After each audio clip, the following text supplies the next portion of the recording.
नमस्कार छात्रों, स्वागत है एक बार फिर से आपका बिब्लियोफाइल स्टडी सेंटर के डिजिटल प्लेटफॉर्म पर। दोस्तों, जैसा कि आपको स्क्रीन पे नज़र आ रहा है, हम लोग मॉक टेस्ट सॉल्व करने वाले हैं। एसएससी का नंबर है 025857। तो आइए शुरू करते हैं। दोस्तों, जो पहला क्वेश्चन हमें यहाँ पे नज़र आ रहा है, इसमें हमें एरर फाइंड आउट करना है। ये दे रहा है कि what surprises me is his absolute indifference for the entire tragedy. कह रहा है कि व्हाट सरप्राइजेज मी, कि क्या चीज़ है जो मुझे आश्चर्यचकित कर रही है। वो ये है इज़ हिज एब्सोल्यूट इनडिफरेंस, कि वो जो है बिल्कुल भी परेशान नहीं है, बिल्कुल भी जो है उस चीज़ पे उसका ध्यान नहीं है। किस चीज़ पे? For the entire tragedy.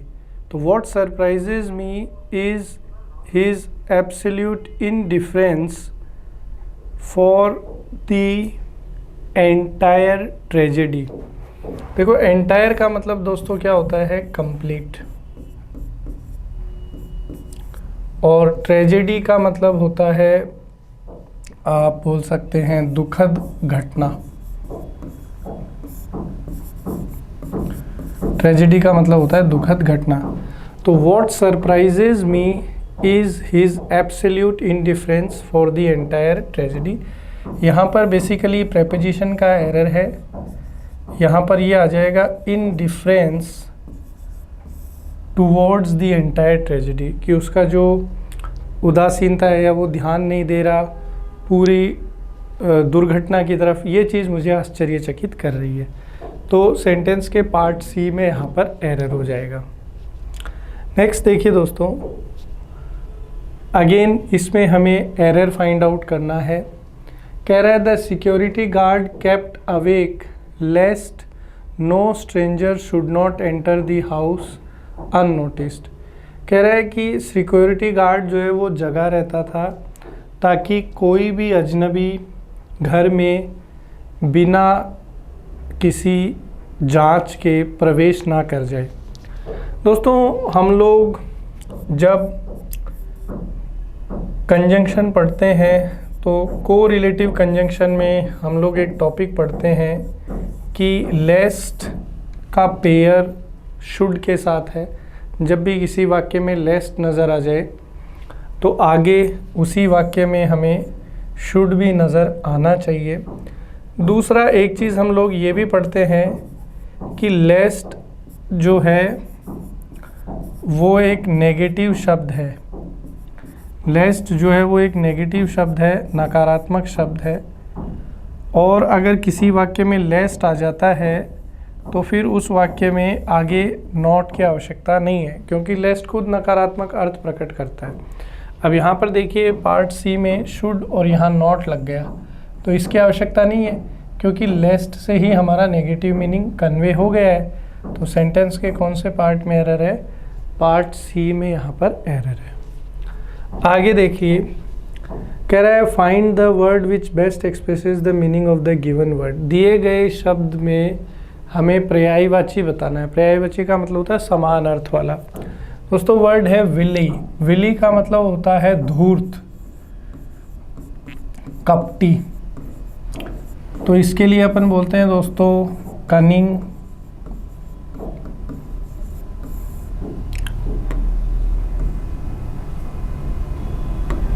इसके लिए अपन बोलते हैं कनिंग।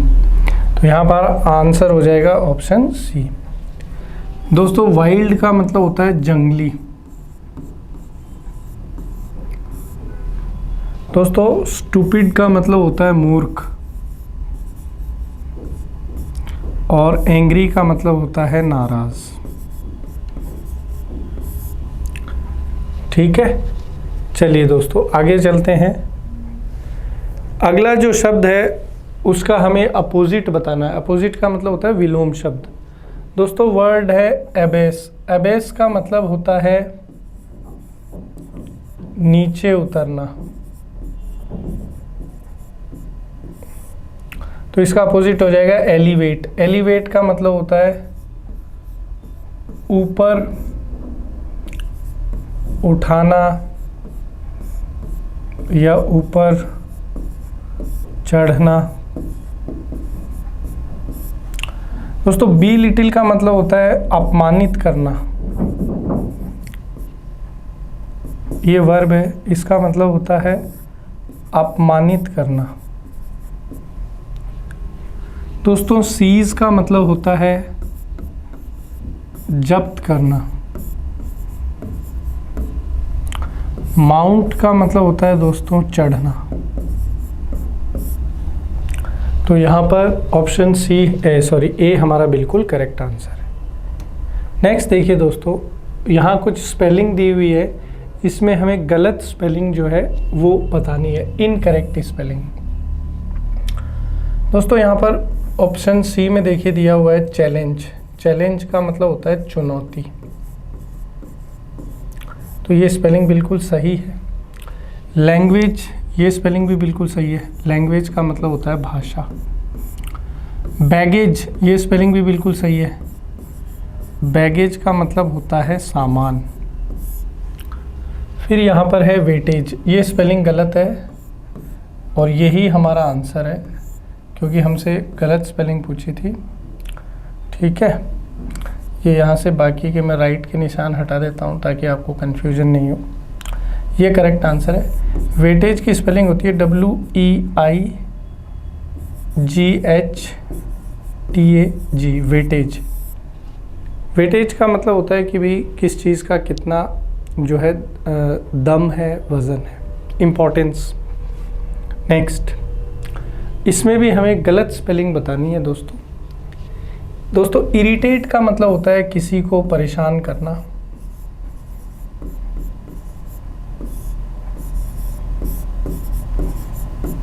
परफोरेट की स्पेलिंग बिल्कुल ठीक है दोस्तों। हेजिटेट की स्पेलिंग भी सही है। हेजिटेट का मतलब होता है हिचकिचाना।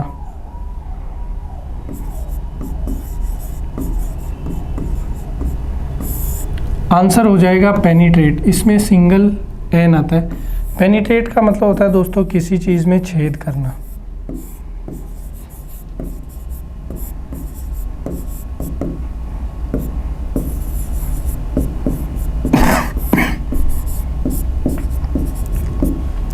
अगला देखिए, कह रहा है कि select the most appropriate word to fill in the blanks. इस फिल इन द ब्लैंक को भरने के लिए उचित शब्द का उपयोग करना है।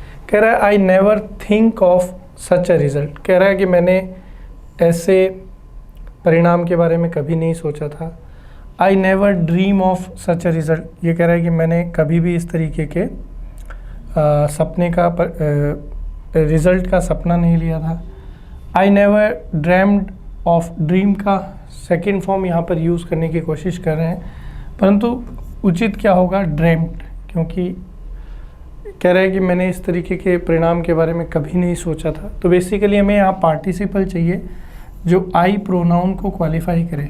अब पार्टिसिपल कौन बनता है, वो आपकी थर्ड फॉर्म बनती है जो कि यहाँ लगी हुई है। तो ऑप्शन बी जो है ये हमारा यहाँ बिल्कुल करेक्ट है। नेक्स्ट देखिए दोस्तों, select the most appropriate word to fill in the blanks. Fill in the blanks कह रहा है if you dash in your studies you will get a first class. तो क्या यहाँ विल है और वर्ब की फर्स्ट फॉर्म है, यानी फ्यूचर सिंपल। तो ये कंडीशनल सेंटेंस है और कंडीशनल सेंटेंस में ये कौन से टाइप का कंडीशनल है, ओपन कंडीशनल।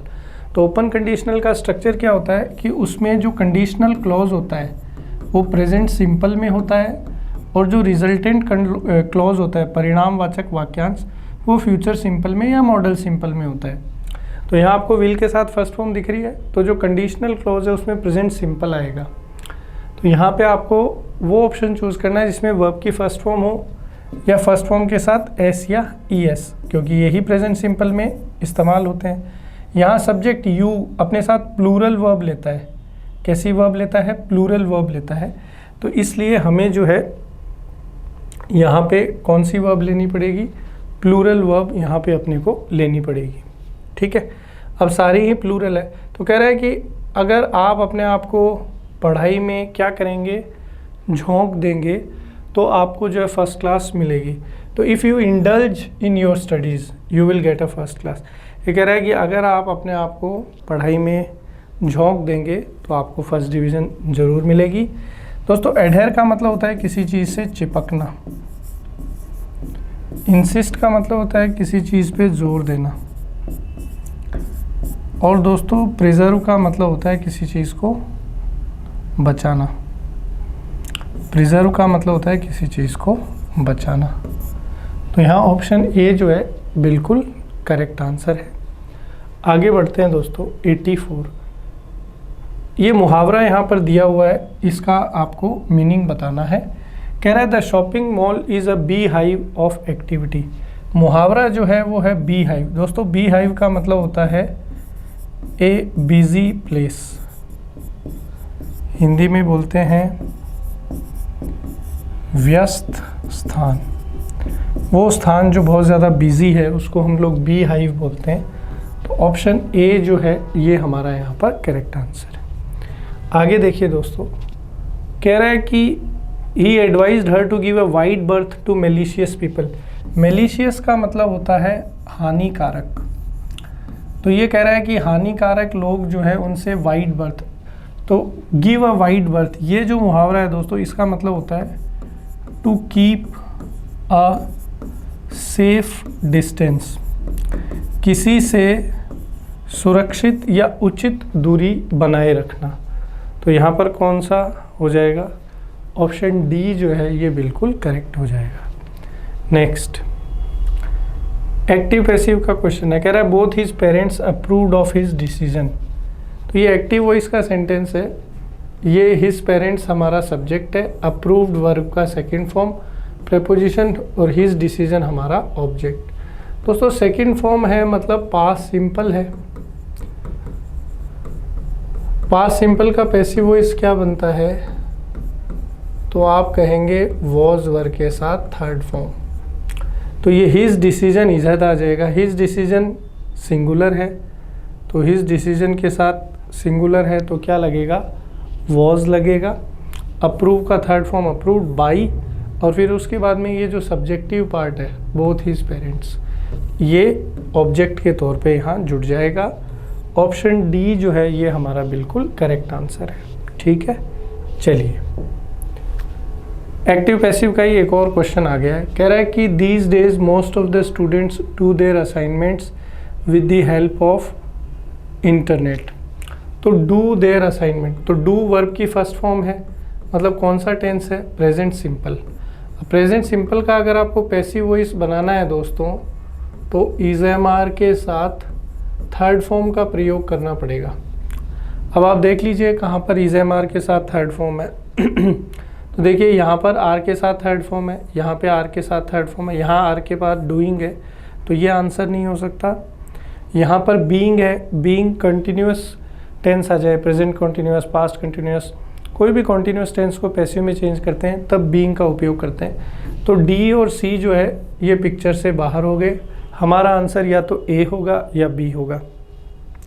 अब ये है दीज डेज, अब ये जो ऑब्जेक्ट है असाइनमेंट्स, ये उधर जाके सब्जेक्ट बनेगा। तो these days the assignments are done with the help of internet by और मोस्ट ऑफ द स्टूडेंट्स, ये जो सब्जेक्टिव पार्ट है ये जुड़ेगा लास्ट में।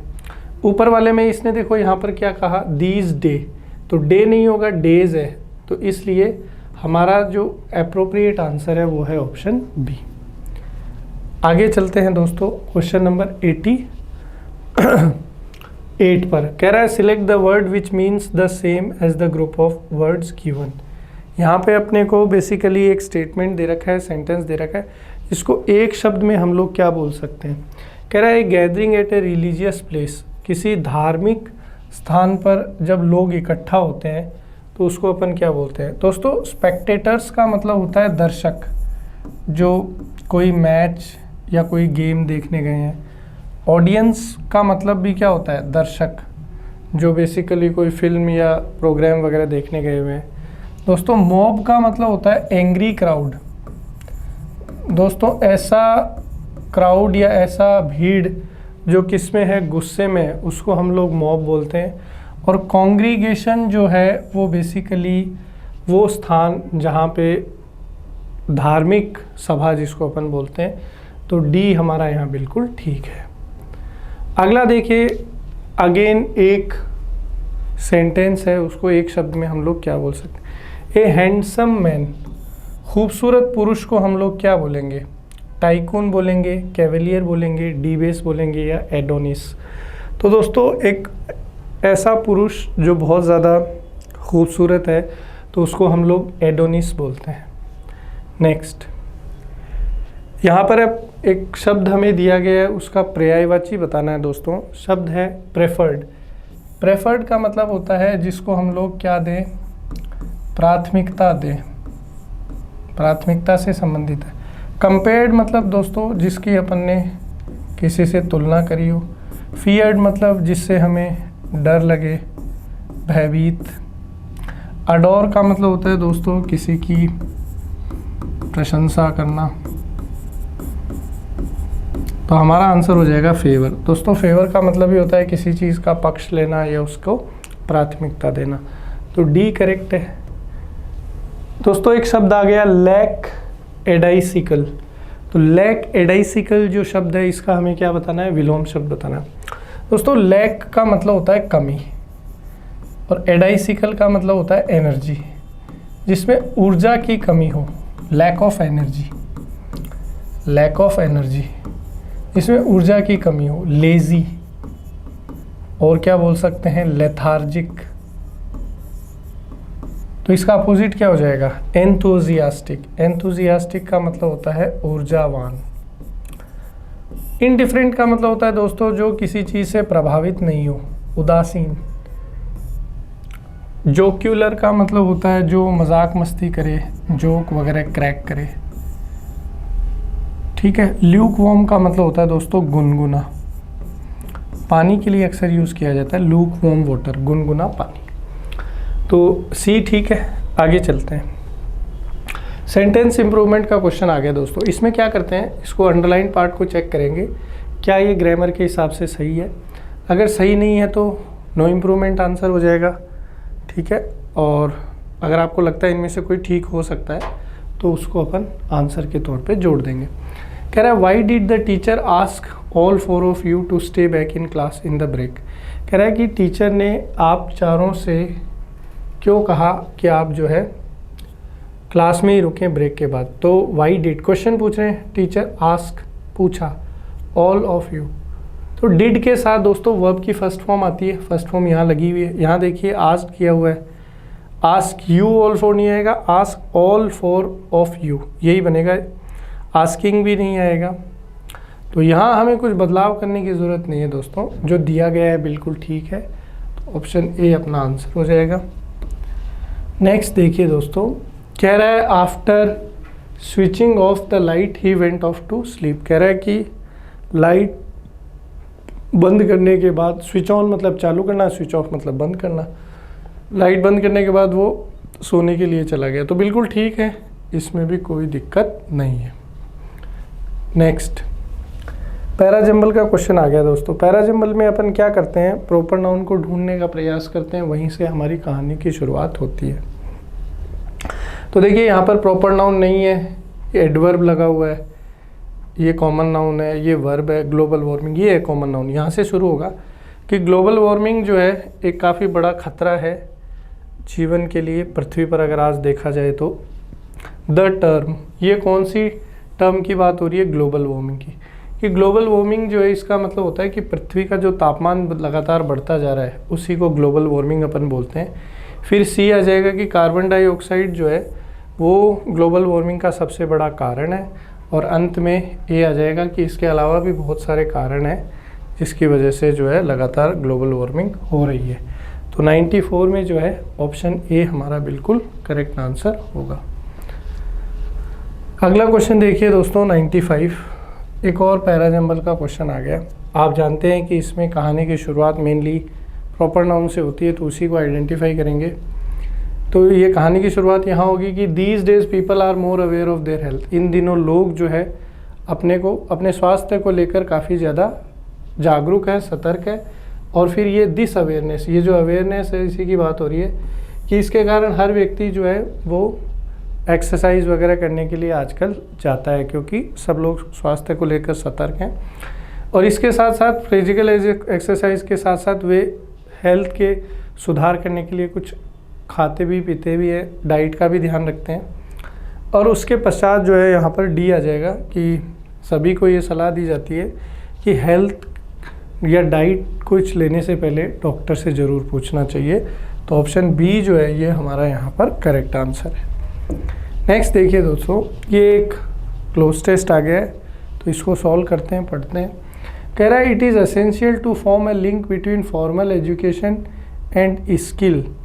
भाई ये कह रहा है कि ये आवश्यक है कि हम लोग फॉर्मल एजुकेशन और स्किल में एक लिंक का मतलब होता है कनेक्शन, जोड़ बनाए।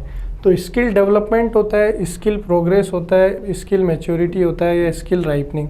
तो आप जानते हैं स्किल डेवलपमेंट कोर्सेज काफ़ी चलते हैं, तो स्किल डेवलपमेंट होगा, ना कि स्किल प्रोग्रेस, स्किल मैच्योरिटी या स्किल राइपनिंग होगा। आगे देखिए, multidisciplinary and personality enhancement skills are the dash requirements of the every sector. आजकल अगर अपन देखें तो पर्सनालिटी ग्रोथ वो इम्पोर्टेंट वो है, क्या बोलते हैं, आवश्यक चीज़ें हैं प्रत्येक क्षेत्र में। तो वो नीडलेस मतलब जिनकी ज़रूरत नहीं हो, एक्सटर्नल मतलब बाहरी, एसेंशियल मतलब नेसेसरी ज़रूरी, और डोमेस्टिक का मतलब होता है घरेलू। तो आजकल किसी भी क्षेत्र में एसेंशियल रिक्वायरमेंट है क्या, पर्सनालिटी डेवलपमेंट और मल्टी डिसिप्लिनरी। तो 97 में बी हो जाएगा। आगे देखिए, कह रहा है many reforms are being dash in higher education to correlate academics to the dash of various service sectors. कह रहा है कि बहुत सारे अलग अलग बदलाव, चेंजेस जो हैं वो एजुकेशन सेक्टर में भी किए गए हैं ताकि स्किल्स वगैरह डेवलप हो। तो many reforms are being settle का मतलब होता है स्थापित करना, रिलेटेड मतलब जुड़ा हुआ, इम्प्रूव्ड मतलब सुधरा हुआ, इंट्रोड्यूस मतलब किसी चीज़ को शुरू करना। तो ये हमारा आंसर होगा कि बहुत सारे सुधार जो हैं वो शुरू किए गए हैं हायर एजुकेशन में, ताकि एकेडमिक्स पढ़ाई को रिलेट किया जा सके। किससे रिलेट किया जा सके, academics to the dash of various service sectors according to the urgency. मतलब अर्जेंसी का मतलब होता है किसी चीज़ की अर्जेंट मतलब ज़रूरी, ड्यूटी मतलब कर्तव्य, चार्ज मतलब पैसा, नीड मतलब ज़रूरत। तो ये है कि एजुकेशन के माध्यम से को रिलेट किया गया है एकेडमिक्स को, किससे, to the need of various service sectors, क्योंकि अलग अलग क्षेत्र में स्किल्स की ज़रूरत पड़ती है, तो उसकी ज़रूरत के हिसाब से डिज़ाइन किया गया है। Innovative models can help to dash the varied needs of skilled and unskilled level. तो innovative models can help to, देखिए टू के बाद दोस्तों हमेशा वर्ब की फर्स्ट फॉर्म आती है। यहाँ मीट्स है मतलब फर्स्ट फॉर्म में एस या यस लगा हुआ है, तो ये आंसर नहीं हो सकता। यहाँ पर वर्ब की आईएनजी फॉर्म है, ये आंसर नहीं होता। मीट का सेकंड फॉर्म है, तो ये आंसर नहीं हो सकता। तो यहाँ पर हो जाएगा वर्ब की फर्स्ट फॉर्म टू मीट, क्योंकि टू के बाद हमेशा वर्ब की फर्स्ट फॉर्म आती है। इसको हम लोग नॉन फाइनाइट वर्ब इन्फिनिटिव बोलते हैं, तो can help to meet the very need of skill and unskilled level. तो दोस्तों इसी के साथ ये सेशन अपना यहाँ पर समाप्त होता है। उम्मीद करता हूँ कि जो भी चीज़ें हमने डिस्कस करी आपको अच्छे से समझ में आ गई। वीडियो को पूरा देखें, लाइक करें, दोस्तों के साथ शेयर करें और अपने कीमती कमेंट हम तक ज़रूर पहुँचाएँ। मिलते हैं आपसे अगले सेशन में। आप सबका बहुत बहुत धन्यवाद।